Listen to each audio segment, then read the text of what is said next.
ಅಬಕಾರಿ ಹಾಗೂ ಬಾಗಲಕೋಟೆ ಜಿಲ್ಲಾ ಉಸ್ತುವಾರಿ ಸಚಿವ ಆರ್.ಬಿ. ತಿಮ್ಮಾಪುರ ಅವರು ತಮ್ಮ 64ನೇ ಹುಟ್ಟುಹಬ್ಬವನ್ನು ಸರಳವಾಗಿ ಮತ್ತು ಅರ್ಥಪೂರ್ಣವಾಗಿ ಭಾನುವಾರ ಆಚರಿಸಿಕೊಂಡಿದ್ದಾರೆ.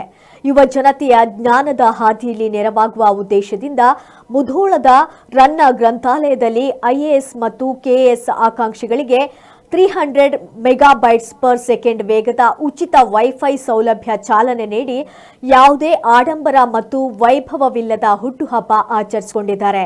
ಸಚಿವರ ಈ ಕಾರ್ಯಕ್ಕೆ ಸಾರ್ವಜನಿಕ ವಲಯದಲ್ಲಿ ವ್ಯಾಪಕ ಮೆಚ್ಚುಗೆ ವ್ಯಕ್ತವಾಗಿದೆ. ಈ ವೇಳೆ ಮಾತನಾಡಿದ ಸಚಿವ ಆರ್.ಬಿ. ತಿಮ್ಮಾಪುರ, ಯುವಕರು ಜ್ಞಾನವಂತರಾದರೆ ಮಾತ್ರ ಸಮಾಜ ಅಭಿವೃದ್ಧಿ ಸಾಧ್ಯ. ಇದು ನನ್ನ ಜನ್ಮದಿನದ ಅತ್ಯಂತ ಸಂತೋಷದ ಕ್ಷಣ ಎಂದು ಹೇಳಿದರು.